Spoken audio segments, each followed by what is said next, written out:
ndipulumutseni Mbuye, madzi atsikila moyo wanga,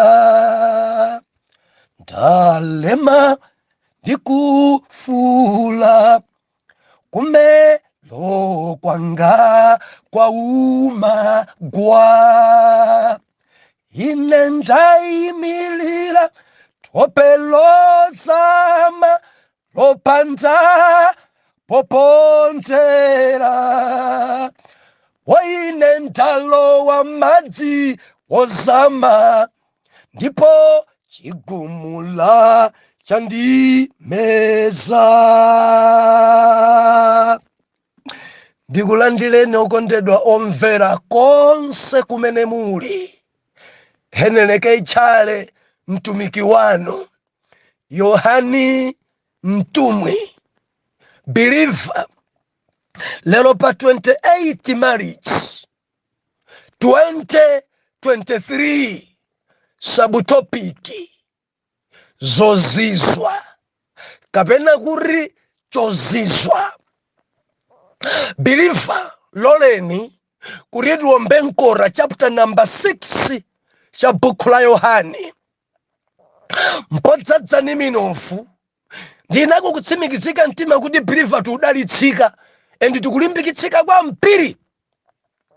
Mwana Mulungu tikuyembena kuti Chodziswa, tikamanena kuti Chodziswa ndi chimene chachitika chachikulu chodabwitsa makamaka posintha zinthu zachilengedwe. Believer, tinali pano masiku adusawa tinkakambirana pa topic imeneyi, ndipo tinkanena kuti Chodziswa chimachitika endi zimachokera mu zifundo za Mulungu. Endi Mulungu amachita Chodziswa china cholinga china chimene Mulungu amapangira Chodziswa kuwalandisa anthu mdzanja la mdani. Believer, sayiwale zimenezi. Zidachitika Chodziswa ku Egypt kuti Mulungu alandise Israeli manja mwa Farao. Tili madzi mwana Mulungu. Chodziswa zimachitika kuti Mulungu atsimikizire mawu. Hallelujah, hallelujah, hallelujah. Zimachitika Chodziswa, believer, kuti Jehova samalira ana ake. Believer, pali minofu kwa mpiri lero endi tidalitsika. Chodziswa dzulo tinali pano. Hallelujah, hallelujah. Banji mundilole kuti ndingowerengeratu passage imene lero Mulungu atipatsa. Yohani chapter number 6, tikuwerenga verse number 16. Yesu aenda pa nyanja. Verse 16. Koma pofika madzulo, akuphunzira ake anatsikira ku nyanja. Ndipo pamene adalowa ngalawa, anali kuwoloka nyanja kunka ku Kaperenawo. Ndipo kutada pamenepo, koma Yesu asanadze kwa iwo. Verse 18. Ndipo nyanja inali nkuuka chifukwa cha mphepo yayikulu yakuwawombako. 19. Ndipo pamene adapalasa monga mastandiya 25 kapena 30, adaona Yesu ali kuyenda pamwamba pa nyanja ndi kuyandikira ngalawa. Ndipo anachita mantha, koma iye ananena nawo, ndine, musaope. Verse yomaliza 21. Pamenepo analola kumulandira ngalawa, ndipo pomwepo ngalawayo inafika ku mtunda kumene anali kunkako. Hallelujah. Mwana Mulungu, passage imandidalitsa kwa mpiri. Passage tupembedza Mulungu, tupembedza Yesu amene amaidabwisa dziko, amene amaidzidzimusa dziko. Chodziswa chikachitika zvamafika panna kuti dzatheka bwanji. Believer, m'Baibulo mumadzadza ndi chodziswa zambiri kuyambira m'Chipangano chakale mpaka na m'Chipangano chatsopano. Ngakhale nthawi imene ife tili kuli chodziswa zambiri zimene Yawe akuchita. Believer, usanditsutse. Tupembedza Mulungu amene amapanga zodabwitsa. Iniyo ndi mboni. Tainani manena pano kulengedwa kwa inuyo nchodziswa kale. Mumazidziwa zimene zika. Maso anu mene amapenyera patali nchodziswa. Akanati maso a munthu amayendera badire. Ena ndithu dziko langa kadakhala osaona chifukwa ndalama zake sizikadapezeka zogula badiri nkumayika. Endi mabadiri alero kumayika kani wireless kani mutocha kungukhala masiku atatu athakalekale. Atati diso lanu kuti mupenye mukuyendera badiri. Believer, kodi mukadakhala mukuona inu? Ambiri akadakhala osaona. Ambiri akadakhala osayenda osapita ku ntchito banja lisindibwera mabadiri anga amaso atha. Koma tidalengedwa ifeyo mwa chodziswa maso asafuna badiri. Hallelujah. Nakamba pano nthawi ina kuti inuyo mudalengedwa mozizwa kwambiri. Mozizwa kwambiri. Matha nsabalo zingati. Nsabalo zimene matha zingati. Ndiye mumpeze wina muna chibadwa chake sanavalepo nsabalo. Mungamupeze una kuti chitendene chakechi chamba kupereseka chadyeka mbali imodzi yakumayenda kuti munthu zaka zache khangira 100 koma amayenda pansi kwambiri ndiye kuti basi phazi yake yamba kudyeka mbali imodzi. Mudzapeza ayi ndithu momuja mpaka na pano. Koma nsabalo bwa mudzapeza chitendene chichapendama bwanja ti akhalitse imene ikhale chikopa mudzapeza basi chavurechi chili motere. Mati alagale moto bwa kugula odula kwa mpiri zaka ziwiri zitatu chaphulika chabayika. Why? Koma inu mudalengedwa modabwitsa kwa mpiri chimene nchodziswa. Nchodziswa. Believer, nchodziswa. Ndi manena pano kuti tsitsi la mkhulu lokhali lothandiza kumvera ma thousand. Nchodziswa mwana Mulungu chimenechi. Mudalengedwa modabwitsa kwambiri. Lero sindili kumeneko chodziswa chake. Koma tikumuona Yesu akuyenda pa nyanja. Yesu akulowa mu ngalawa ende chodziswa zikuchitika. Mwana Mulungu, dzulo tinali pano. Timanena kuti Yesu mkate wa moyo. Believer, kudziko kuno kuli mikate ndimapasidwa mayina. Mkate wa mapira, mkate wa mgayiwa, mkate wa nthochi, mkate wa tukambadza mkate wa moyo. Believer, ngati kuli mkate wa moyo ndi Yesu. Idya Yesu, dalitsika ndi Yesu. Mkate wopatsa moyo. Mkate wopasa mtendere. Mkate omanga banja. Mkate umene umakukweza pa ntchito ndi Yesu. Dziko langa ngati anthu akudwala zinthu zimene akudya kurekwa mpiri ngopemphera koma ngodwala. Why? Akumadya mikate inayi. Kureku mikate inayi imatsegulisa mimba. Matenda enawo ndzakudya. Matenda enawo ndzakudya. Mukumadya munyenchera zinthu zimene mukudya zidzupwetekani mmimba. Dzupwetekani. Kureku nchali chimadzadza ndi ampiri wodwala chifukwa cha zimene iwo amadya. Ndi mkate wanji umene wakulimbikitsani kuti mukhozanso kulwarira mkazi wina. Mikate ya nthochi, mikate ya mapira, mikate ya mgayiwa imene anthu adya yapangisa kulekaleka mabanja. Yesu ndi mkate wa moyo. Ukadya Yesu amakuza kuti mkazi mmodzi ndzokwana. Koma mikate ina ukangoti wadya ndi imapangisa anthu kulekaleka akazi. Mkate wachabe. Koma Yesu ndi mkate wa moyo umene umakupangisa kuti ukhalebe okhulupirika ngakhale suli pa banja koma maso ako akhale pa Yawe. Mkate wa moyo. Mkate wa moyo. Umanendepesa mkate.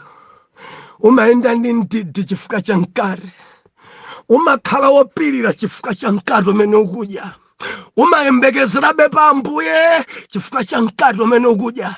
Koma ngati mkate umene upali umaona kuchedwa kwambiri and zotsatira zake umakhala waphuma, zochitika zake umadzakumana ndi zinthu zimene sudene ukumana nazo. Why? Akuona kuchedwa chifukwa cha zimene akudya zikumpangisa kuti akuona kuchedwa kwambiri Mulungu amene. Ndi ukamba ndi ena kudikira bepa Mulungu kuti banja langa dzandipasani Mulungu. Ndipo anthu amene mukafufudza zimatengera zimene iwowo akudya. Tikamanena kuti mkate wa moyo tikambadza Yesu wa moyo amene ali mawu amene umalandira ndi amene amakupangitsa kuti ukhalebe uyembekezere bepa yawe. Wina wachalibe kena kalikonse litetete ndithu koma amadalirabe pa Ambuye kuti patalike pafupike sindikufa mphawi. Why? Mkate umene akudya ukumpangisa kudikira pa Ambuye safuna kuba. Zimatengera mikate imene ukudya. Ena takuwonda mudya chani? Mudya chani pa mtunda pacha? Ari timasonkhana pa mtunda pacha inde tamika Ambuye masonkhana pa mtunda koma mukudyako chani? Dzulo tinali pano timanena kuti anthu adadya ndi kukhura tsidya lija adampezapo Yesu palibe. Malemba onena kuti anthu ajadabwera ngalawa nkulipira okha chifukwa m'mudzimo mudachitika zinthu. Anthu ajadapita kauza anzawo dzulo radya ife, dzulo takhura ndipo dzachitika uku Chodziswa biliva motera kuti nsomba ziwiri ndi mikate isanu kudya anthu oposa 5,000 m'Chodziswa. Ndi adauzana m'mudzi muja takhura. Adauzana m'mudzi muja kuti m'bale ngati kuli kudya nkuyenda ndi Yesu. Adauzana m'mudzi muja ndi mawa mwake kudabwera anthu ambiri. Tiyeni nafenso tikaone tikadye tikakhure kuti nafenso tichite liyoliyo kuti utumiki wa Jesus ngokhuritsa. Ndi adabwera ndithu ndi mawera zambiri nkubwera kuti adzapanga liyoliyo kuti utumiki upite patsogolo. Biliva zikadakhala lero kudali matukutuku. Nanga si utumiki kukwera anthu ambiri akubwerabe. Koma Yesu sakusamalitsa kuti kwabwera anthu ambiri koma kupereka topiki yatsopano biliva tikupembedza Mulungu amene alibe chizolowezi. Kudai anthu amene adantsana chanu chizolowezi dzulo radya leronso tidya chizolowezi. Mulungu amene alibe chizolowezi kuti dzadapanga izi leronso apanga izi amene si Mulungu amene ine ndimdziwa. Mkate wa moyo isapanga choncho. Alibe chizolowezi amapanga zilizonse mu nthawi yake. Biliva zikadakhala lero mundivomereza. Zikadakhala lero fanthu aja telekeza dalipo 5,000 day manager phatikiza ndi azimayi nambala yochepa chabeterengere kuna kuti ndi 10,000. Ndi 10 number 2 anthu aja dawoloka nyanja kumene kuja kudapezeka anthu double. Ndi kuti kudali anthu 20,000 mwina 25,000. Ndi kuti minister jedakula kwa mpiri chifukwa cha anthu ena amene akagawa message. Ndi akadakhala lero kudali leronso ndi panga zambiri anthu aja atabwera kuti labi madza kuno liti. Akanangoti ndabwera kuno kuti ndipangeso zadzulo. Poona kuchuluka kwa anthu pompa akanangoti basi takhalani pansi ndifuna kuti anthu onse akhulupirire kuti naye ndi genuine, inayo ndi power. Khalani pansi pomwepo akadamfunsanso Filipo ndikumfunsa Andreya kodi palibe wina amene asungira. Dzulo limanena kuti amuna aja nkuti atakocha nakale kuti wina wake khalato nsomba tiwiri wina akonzekere mikatenso ena adapangapanga mikate yawo 5 kuti akati khalani pansi ngati palibe ine ife tinene kuti uyuyu ali nayo. Biliva idali nthawi iyi yoti utumiki ukule kwambiri m'maganizo omunthu. Yesu satekeseka ndi chikhwimbi. Amandera zimene kumwamba ampasa. Biliva ni mafuno ndimvetsese kwambiri uyone guluyi kuti dzedali yochepa lidabwera yambiri. Zikadakhala lero kudali bwanji kudali lero mudya lero. Palibe choka ninja pano. Inayo ndi Jesus. Wotsika kumwamba ndine. Nonse mudya pano. Petro, Yohani, Yakobo, Filipo, ngati nsanga mpeseni wina lero nifuna wadye. Yesu tikumpembedza isachita choncho. Sapanga choncho. Anadziwa kuna kuti ukhala utumiki wadzibwana kwambiri otsata kudya. Utumiki otsata ufa. Utumiki wa majusi mundivomereze biliva usanditsutse mpingo nocho udayamba nditsogawa majusi ufa pano anthu adatha kuchokako zimene zitayima. amishonari ena nkagawa dzinthu chimpingo chidadzadza dachoka bwanji konko ati dzotentha zimenezo talandira mzungu niwenu wa Brazil anthu adasiya mipingo yawo kajoina mpingo nacho wa Brazil uli mmajusi ukugawanso chimanga zotsatira zake adasiya zimene zija chimpingonso chidatanieri chidafa neso nazona kuti ndiye ndikhala ndi mpingo ogwadira kwa mpingo ongoyang'ana pa mchombo pawo pakhure Nyambu Yesu dada alelo topikita sintha lesson yale lukamba dzori ineyo ndiye nkareyo ngati mwabwera kudzakhura ndetu mukhura ine lero ndili ndi message kuti ndikuchenjezeni ndili ndi mawu chifukwa ndabwera kudzapulumutsa miyoyo yanu sindabwera pano kuti mimba zanu zikhale mpampampa ndilibe utumiki wangu khurisa mimba mpampampa koma cholinga changa ukakhura upulumuke upite kwa Ambuye chimene Khristu anabwerera ndi anthu ajene ndikuganiza kuti adakangana makampeni adachitika m'mamidzi mwawo anthu adakangana wandonongesa transport yanga umanena siwe ndikuganiza Yesu akuphunzitsa achakafusa kwakulu nthawi ya njala ya bwanara ndiyena jankali mbisa usadandaule akangomaliza topic imeneja mumva kuti khalani pansi ikafa kuti khalani pansi mbale yayandikira tija pano tiphwasula pano nditi nsomba tiwiri tokhosa dandaulero tachituka kwambiri mkulu amene ndili nsomba tiwiri tokha basi kuti pano pande tija kwambiri lero zimene anthu achulukiramo ndikuti salola kuti choke tinjala mkulu amene chamwene mkulu amene chimadabwisa kwambiri uona amene chadzamva kuti Yesu ambaphunzitsa kuti mkulu ukundiuza kuti zina ujaso kunena zina taona musempha nalo ndi mkulu ndibwezera zanga haleluya Yesu mkare wa moyo muli nawo mkare wa moyo muli nawo chifukwa dzina dzimoyo dzilibe olo dzikutchuka dzilibe moyo mondimva mwana Mulungu olo dzikuoneka kudziko kuno via marukuruku koma ngati palibepo Yesu moyo palibe mondimva pilifa Yesu ndiye mkare wenewene wa moyo Yesu ndiye mkare wopereka moyo ndi ukamba ni mabanja ena akufa why Yesu ndi mkare wa moyo mbanja Ambuye atithandize haleluya Chodziswa manje tipite pamenepa lero oh haleluya Chodziswa believer ndikuti Chodziswa Ambuye Yesu atatha kudyesa anthu malemba anena kuti ophunzira adakwera ngalawa kupita Kaperenawo tsidya lija Ambuye Yesu adakwera phiri kukapemphera nimafanane kuti Chodziswa chikachitika chimalanda mphamvu ndi Ambuye Yesu anadziona kuti tsidya lija kululumikwa mphamvu siningachoke apo pochulukitsa zakudya kungoloka kupitiratu kuja ndikuti kumene kuja pakafunikanso mphamvu zina na anapita ku filling station kukamwesera believer tiloseka anapita kukamwesera ku phiri katenga mphamvu zina anapita kukapemphera ku phiri katenga mphamvu zina amuna aja kupita pa nyanja kuti mphepo idawawomba amuna ajali pa nyanja believer atayenda mitunda itatu kapena iwiri mphepo idawawomba kwambiri Ambuye Yesu ali mpira dawo na nyamaraja ngalawa yugwadera chombo chugwadera mphepo yalimpa Ambuye Yesu arachoka mpira atatha kupemphera aramwesera kudzodza kunakhalaso payu sadembekezaso ngalawa malemba kuti adawuyamba ulendo oyenda pamwamba pa madzi 1 2 1 2 1 2 kena ukapeza munachi atamunachi adamona Yesu patali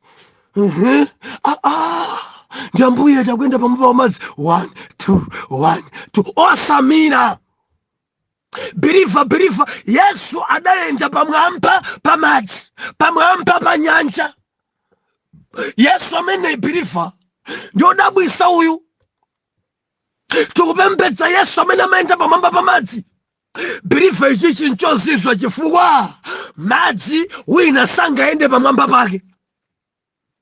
Anthu amagwirisa ntchito zombo, anthu amagwirisa ntchito zida kuti awoloke, koma Yesu adayenda pamwamba pa madzi. Chodziswa amuna adachita mantha. Yesu adawuza kuti musaope, ndineyo.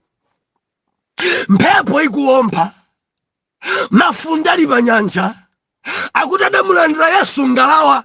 Ende Chodziswa namba 2, anthu aja nkuti ali pakati sudafika riye, koma Yesu kungolowa ngalawamo. Loweni ngalawamo kuti pomwepo ngalawa pa mtunda. Tiyerekeze kuti mwina kutsogolo kuna sala 30 kilometers kuti awoloke.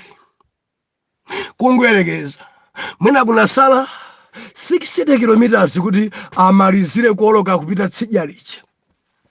Mafunde akuwomba, mphepo ili pa nyanja. Yesu kungoponda ngalawa pwa, pompo ngalawayo padoko. Mukutha kuona biliva Chodziswazo. Mtunda urafike padoko udali parali, mphepo ikuwomba, koma Yesu kungoponda ngalawamo pompo ngalawa pa mtunda. Chodziswa namba 1, Yesu adadyesa anthu ma1000 ndi nsomba ziwiri komanso mikate isanu.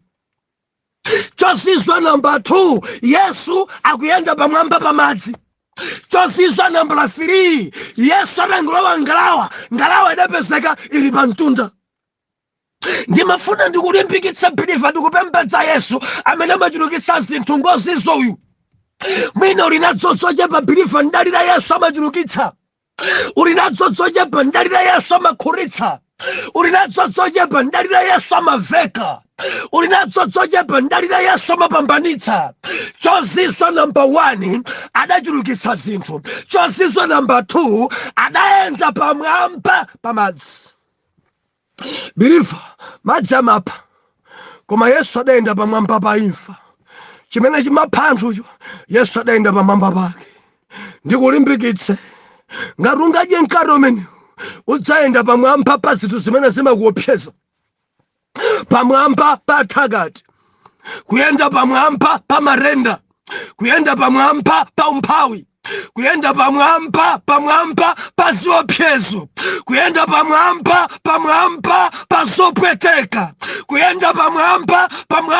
Ndikunena pano wina wake biliva, madzi ali nkhosi amezedwa ndi umphawi, madzi ali nkhosi amezedwa ndi matenda, madzi ali nkhosi zavula zasokonekera, madzi ali nkhosi akukuwa.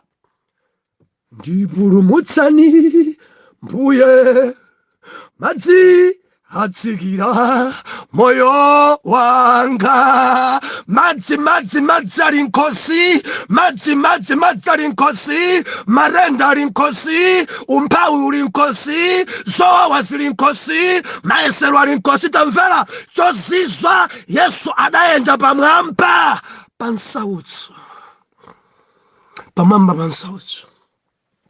Biliva, usoweka Yesu uyende pamwamba pa marenda ako. Usoweka Yesu uyende pamwamba pa umphawi. Usoweka Yesu, biliva, usoweka Yesu kudziko kuno uli anthu olemera, koma osati mwa Mulungu chuma chawo chimavuta. Kureko ena olemera ena utati muwapenya amene alemera munjira ya usatana ndi akapolo kwa akapolo. Ena samagona biliva utati waone ena zimene kuchita sunga apatse moni eni sunga yandikire. Kureko ena ndi chuma chawo ndi mabizinesi enawa avutika kwambiri, kuvutika. Ena adausidwa kuti dzizimba zingusukira nyumba maliseche ikakwana 11 koloko mpaka na 2 koloko kumango zithamangisana mkazi ndi mamuna kusungulira nyumba yawo ali maliseche.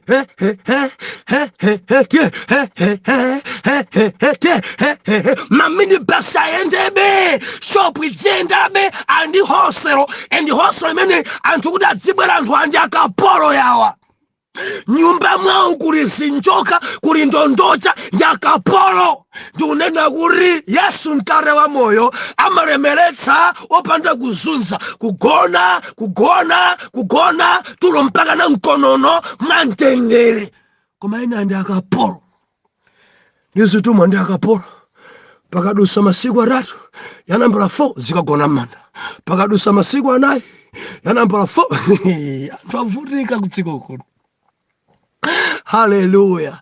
Chuma chanucho mudalitsika na iko mwene dziko langa. Ena zimene amangiro mchuno mwawo utatione mukhoza kwathawa. Mukhoza kwathawa. Haleluya. Mudziwa ena adagona ni mayawo. Ena gwasinga ngadauza 5 years kuchoka 5 years kumwalira.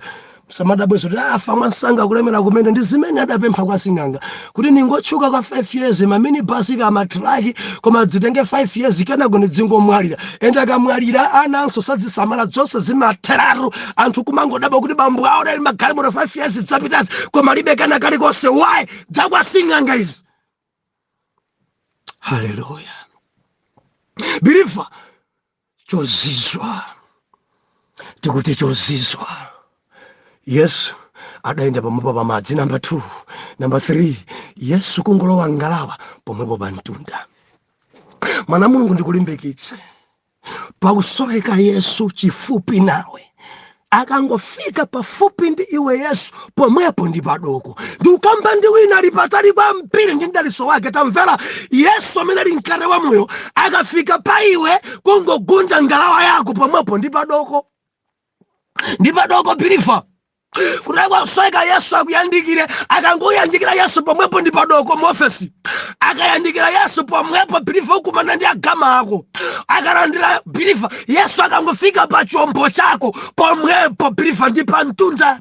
Kutagwa pantunda paena ndi machiritso. Pantunda paena nkuyenda bwino kuma business. Pantunda paena nkukolola kalima. Pantunda paena nkukwasula mautumiki. Pantunda paena ndi mapromotion kunchito. Yesu akakwera chombo chako Bilifa mphepo yowomba ija kaya kulina mondwe pompo kuti chombo chako ndi padoko. Chodziswa. Ena maradusa ndipate ayamba liti pa ntchito pano. Sikuyamba liti. Ndipulumutseni Mbuye madzi atsikila moyo wanga. Ndalema ndikufula kumelo kwanga kwa umagwa. Ndipulumutseni Mbuye madzi atsikila moyo wanga. Ndalema ndikufula kumelo kwanga kwa umagwa. Ine ndayimilira thope lozama lopanda popontera. Waine ndalowa madzi wozama ndipo chigumula chandimeza. Ndikulandileni okondedwa omvera konse kumene muli. Heneleke Tchale mtumiki wanu. Yohani mtumwi. Believer. Lelo pa 28 March 2023 subtopiki Chodziswa kapena kuri Chodziswa. Believer loleni kuri tiwombe nkora chapter number 6 cha buku la Yohani. Mpodzadza ni minofu ndinako kutsimikizika mtima kuti Believer tudalitsika endi tikulimbikitsika kwa mpiri. Mwana Mulungu tikuyembena kuti Chodziswa. Tikamanena kuti Chodziswa ndi chimene chachitika chachikulu chodabwitsa makamaka posintha zinthu zachilengedwe. Believer tinali pano masiku adusawa tinkakambirana pa topic imeneyi ndipo tinkanena kuti Chodziswa chimachitika endi zimachokera mu zifundo za Mulungu. Endi Mulungu amachita Chodziswa china cholinga china chimene Mulungu amapangira Chodziswa kuwalandisa anthu mdzanja la mdani. Believe osayiwale zimenezi. Chidachitika Chodziswa ku Egypt kuti Mulungu alandise Israeli manja mwa Farao. Tili madzimana Mulungu. Chodziswa zimachitika kuti Mulungu atsimikizire mawu. Hallelujah, hallelujah, hallelujah. Zimachitika Chodziswa believe kuti Jehova samalira ana ake. Believe pali minofu kwa mpiri lero endi tidalitsika. Chodziswa dzulo tinali pano. Hallelujah, hallelujah. Bwanji mundilole kuti ndingowerengeratu passage imene lero Mulungu atipatsa. Yohani chapter number 6, tikuwerenga verse number 16. Yesu aenda pa nyanja. Verse 16. Koma pofika madzulo, akuphunzira ake anatsikira ku nyanja. Ndipo pamene adalowa ngalawa, anali kuwoloka nyanja kunka ku Kaperenawo. Ndipo kutada pamenepo, koma Yesu asanadze kwa iwo. Verse 18. Ndipo nyanja inali nkuuka chifukwa cha mphepo yayikulu.